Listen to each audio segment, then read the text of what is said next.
આપ જોઈ રહ્યા છો ગામના આંગણાનો માહોલ કેવો હોય.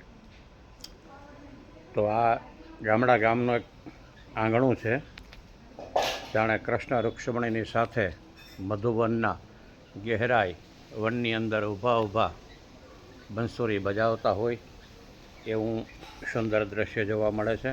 આંગણામાં તુલસીનું કુંડું હોય, પીપળા સ્વરૂપ વિષ્ણુ ભગવાનનું સાક્ષાત દર્શન હોય, વડરૂપી નારાયણ બિરાજમાન હોય, કૃષ્ણને પ્રિય એવું કદમનું વૃક્ષ પણ હોય અને સાક્ષાત શિવ સ્વરૂપ એવું બિલ્વપત્ર પણ સાથે હોય.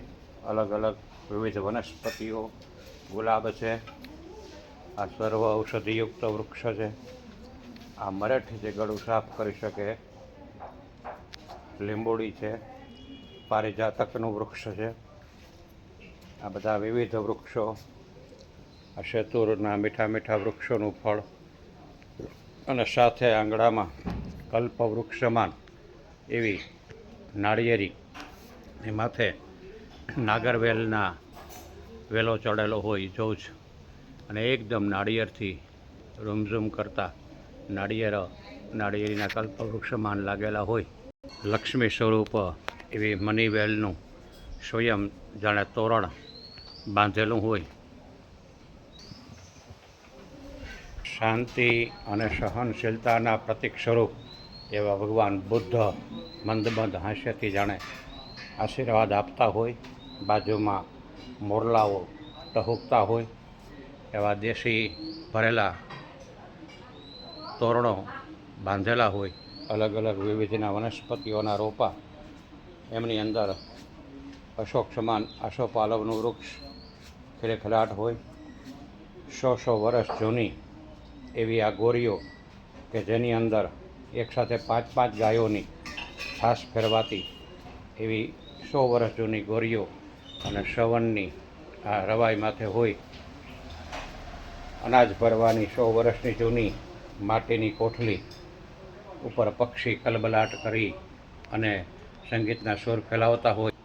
આ બધી જૂની એન્ટિક પીસની ગોરીઓ છે અને માથે કાનોડો જાણે માટલામાંથી માખણ ખાતો હોય. પક્ષીઓ પણ આનંદિત થઈ રહ્યા. અલગ અલગ પ્રકારના વનસ્પતિઓના ગુચ્છાદાર જાણે ગોકુળિયા મધુવનની અંદર ઘેરાતા હોય. અલગ અલગ પ્રકારના અનેક પ્રકારના વનસ્પતિઓ, જૂના દેશી નળિયાનો બેલીબંધ ત્યાં છાપરી હોય. વસંતના પીળા ફૂલ લક્ષ્મીદાયક વરસાદ વરસાવતા હોય. આ પતરવેલિયાના વનસ્પતિની વિવિધ ઔષધિઓથી યુક્ત એને આરામથી દેશી ઝૂલાની અંદર હિંચકે ઝૂલવાના લાવો મળતો હોય. એકદમ સ્વાતિ નક્ષત્રના મંદ વરસાદની અંદરનો જાણે સાચા મોતીના વરસાદ આશીર્વાદ આપતો હોય એવો સ્વાતિનો વરસાદનો આ એકદમ ગામડાનો આપ જોઈ રહ્યા છો માહોલ કેવું ફળિયું હોય આંગણાની અંદર વિવિધ વનસ્પતિઓ સહિતનું.